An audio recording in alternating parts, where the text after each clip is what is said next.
Assalamualaikum warahmatullahi wabarakatuh. Waalaikumsalam warahmatullahi wabarakatuh.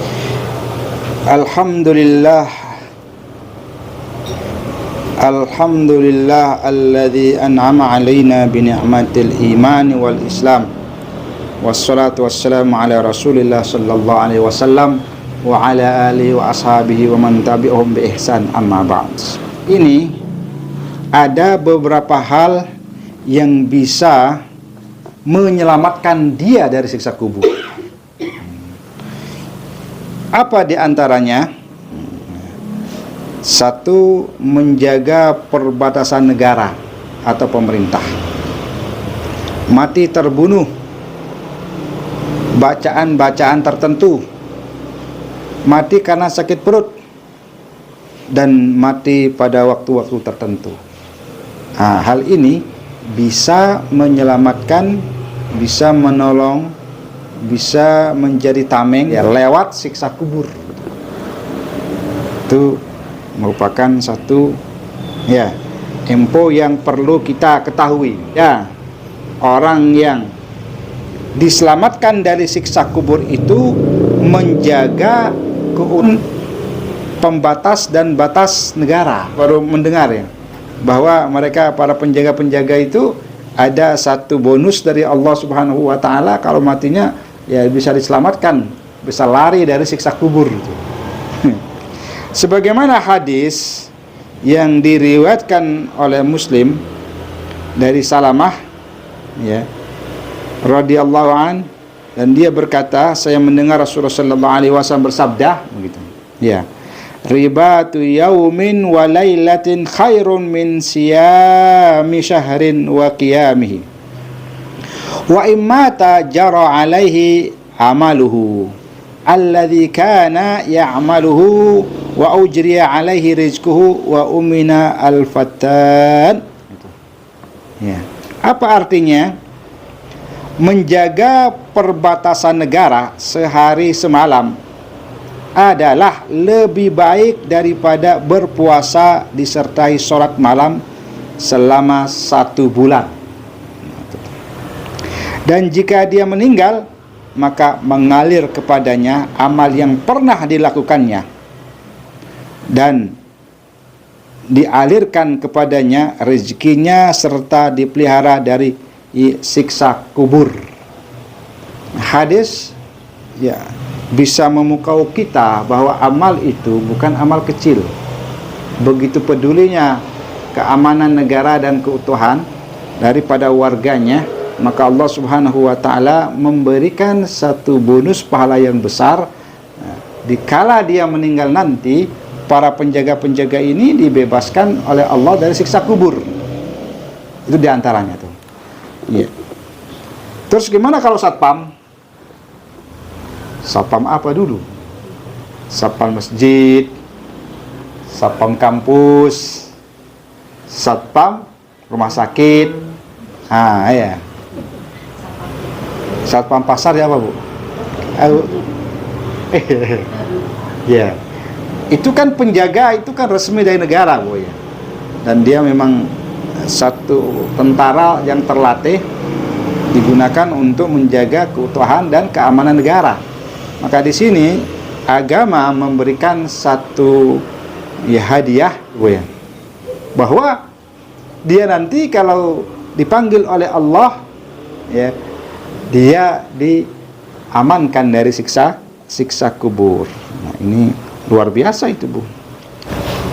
Apakah yang ketika hadis yang mengatakan idza mata ibnu adam inqata amalu illa min salas? Apabila seorang manusia ini telah meninggal, semua amalnya putus, kecuali yang 3 tadi: amal jariah, anak saleh, dan ilmu yang dimanfaatkan. Terus bagaimana yang mendengarkan ilmu? Masa yang memberi ilmu saja dapat? Yang mendengarkan dong. Semuanya itu ada nilainya di mata Allah Subhanahu wa taala. Pernahkah kita mendengar hadis tentang malaikat yang dikirim, yang turunkan oleh bumi, berjuta-juta, beribu-ribu malaikat yang digunakan untuk mencari-cari majlis ilmu yang ya, mengangkat kalimat-kalimat Allah Subhanahu wa taala. Mengangkat kalimat-kalimat Allah. Artinya di situ ada kajian-kajian ya, Islami, kajian-kajian Qurani, kajian-kajian syariat Allah Subhanahu wa taala. Itu artinya apa?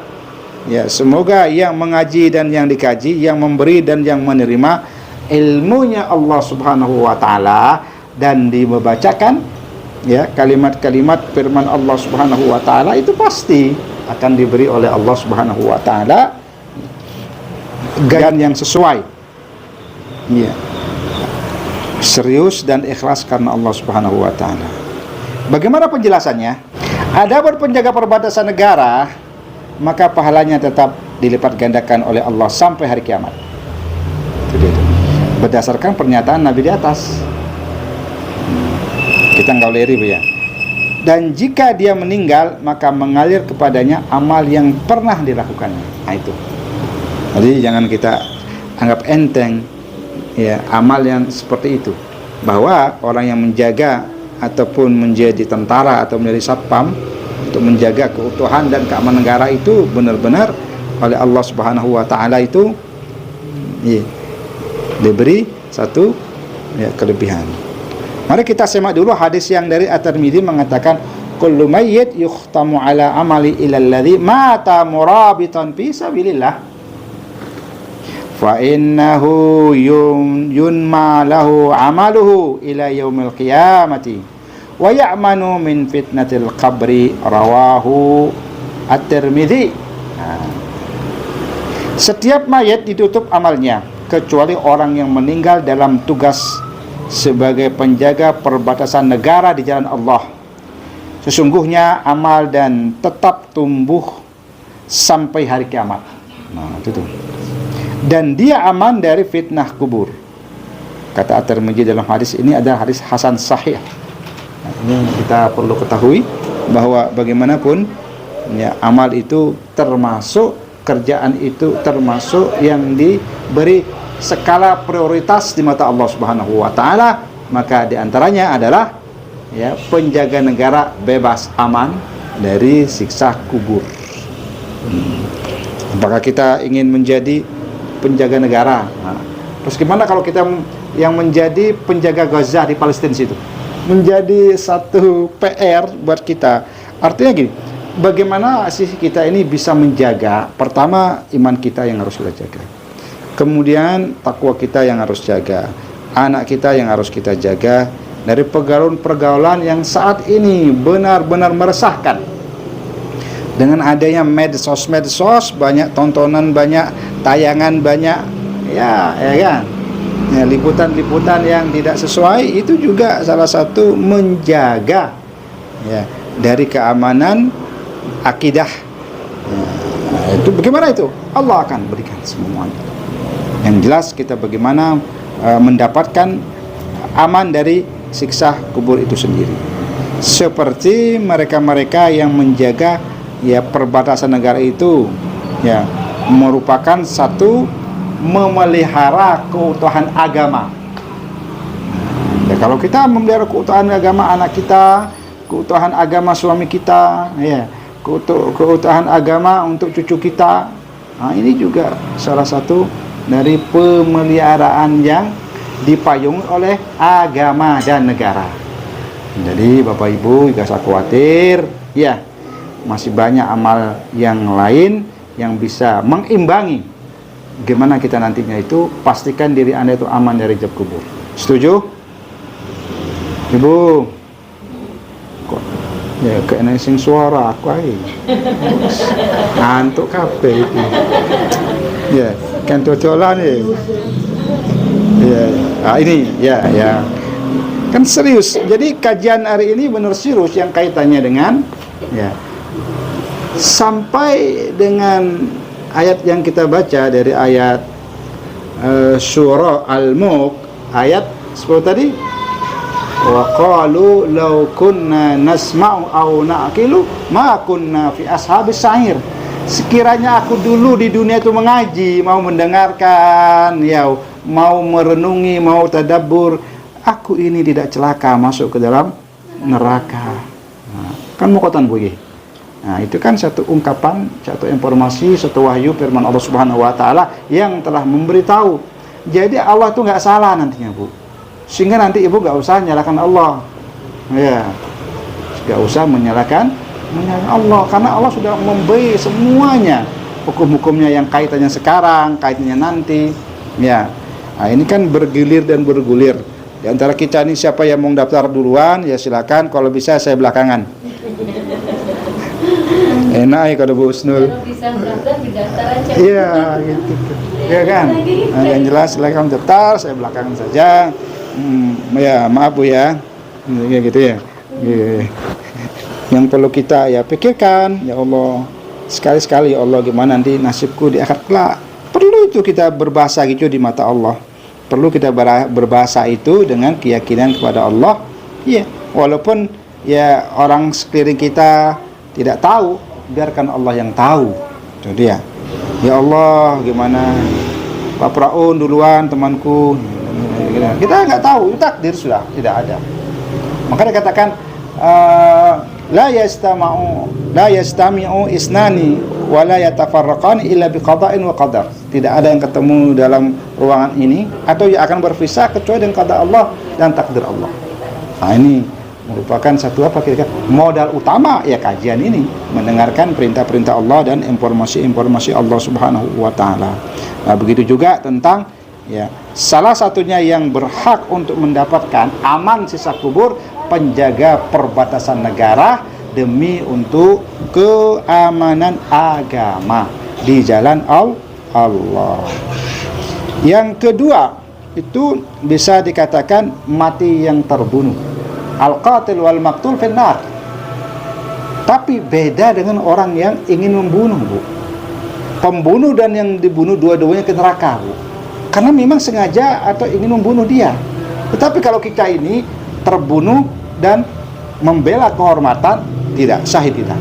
Man qatala duna malihi fahuwa syahid. Barang siapa yang terbunuh karena mempertahankan hartanya, dia syahid.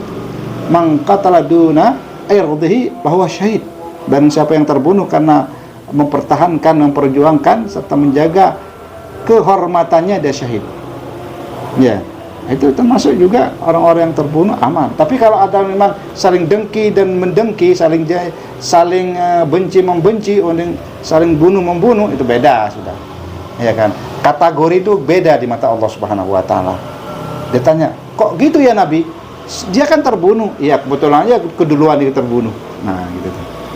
Oh, gitu ya. Iya. Jadi al-qatil wal maqtul finnar. Pembunuh dan yang bunuh dua-duanya itu adalah neraka.